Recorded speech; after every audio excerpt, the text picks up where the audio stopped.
जय माता दी दोस्तों। आने वाले करवा चौथ व्रत के लिए आप सभी माताओं बहनों को ढेर सारी शुभकामनाएं। भगवान श्री हरि विष्णु आपकी जोड़ी हमेशा सलामत रखें और आप जीवन पर्यंत अपने पति की लंबी आयु के लिए करवा चौथ का व्रत करती रहें, यही कामना करती हूँ। और इसी कामना के साथ आज का जो वीडियो है वो मैं शुरू कर रही हूँ।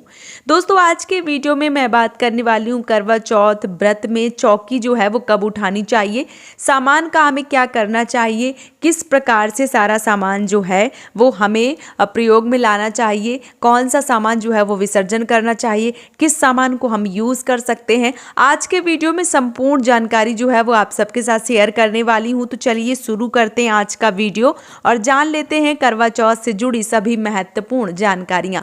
बात करूं अगर चौकी की, तो जिस दिन चौकी लगाएंगे उस दिन आपको चौकी जो है वो नहीं हटानी है, क्योंकि प्रदोष काल में पूजा होगी। तो आपको उस दिन जो चौकी है वो बिल्कुल भी नहीं हटानी। उस दिन आपको चौकी जो है वो लगी रहने देना, यानी कि रविवार को करवा चौथ व्रत है तो रविवार को आपको जो चौकी है वो रखी रहने देना है। शाम को आज आप जो पूजा पाठ है वो कर लीजिए, चौकी जो है वो लगी रहने दीजिए। अगले दिन यानी कि मंडे को आप स्नान ध्यान कर लीजिए, रोज की जैसे पूजा करती हैं उसी प्रकार से आपको पूजा कर लेना। उसके बाद जो आपकी चौकी है उस चौकी को हटा देना है। कलश अगर आपने रखा है तो कलश के पानी को आप किसी पेड़ के नीचे जो जड़ है उसमें डाल दीजिए।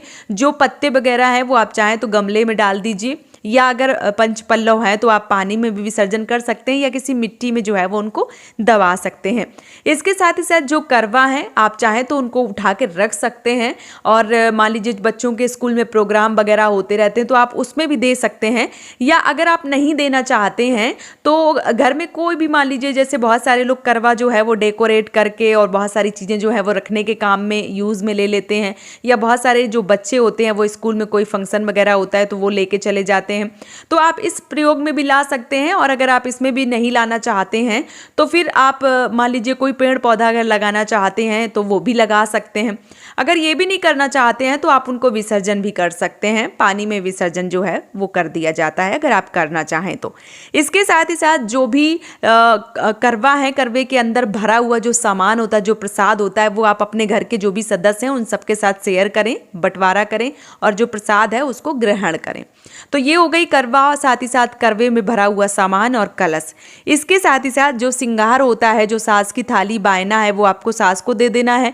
जो आपने अपने लिए श्रृंगार माता पार्वती के लिए चढ़ाया उसमें जो श्रृंगार है वो आप अपने लिए रख सकती हैं, और वो अपने लिए ही रखा जाता है। वो सुहाग है जो है वो खुद के यूज़ के लिए होता है, तो आप जो वो सामान है, जो श्रृंगार है वो आप अपने लिए रख लीजिए। बाकी अगर आपने पान सुपारी चढ़ाई है या आपने जो गेहूँ लिए हैं, गेहूँ वगैरह जो है वो आप पानी में डाल दें, मछलियाँ वगैरह जो है वो खा लेती हैं, या आप चिड़ियों वगैरह को देना चाहती हैं तो चिड़िया जो है उनको भी दे सकती हैं।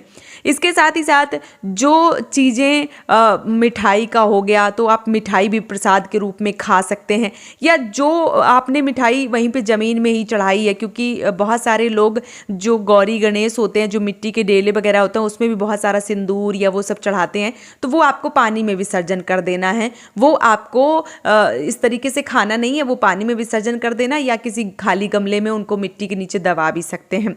इसके साथ ही साथ जो सीके वगैरह होती हैं, क्योंकि रात में सीके जो हैं बहुत सारे लोग घर में छत में पूजा करते हैं, जो सीके होती हैं या जो एक तरीके से आटे के फरे बनाए जाते हैं वो सब घर पे ही रह जाते हैं, तो आप उनको सारी चीज़ों को जो है वो उठा के पानी में बहते हुए जल में प्रवाहित कर दें। और अगर ऐसा करना संभव नहीं है तो कहीं मान लीजिए कि किसी भी ऐसी जगह पे किसी पेड़ के नीचे आप गड्ढा खोद के वो सारा सामान जो है वो मिट्टी के नीचे दबा भी सकते हैं।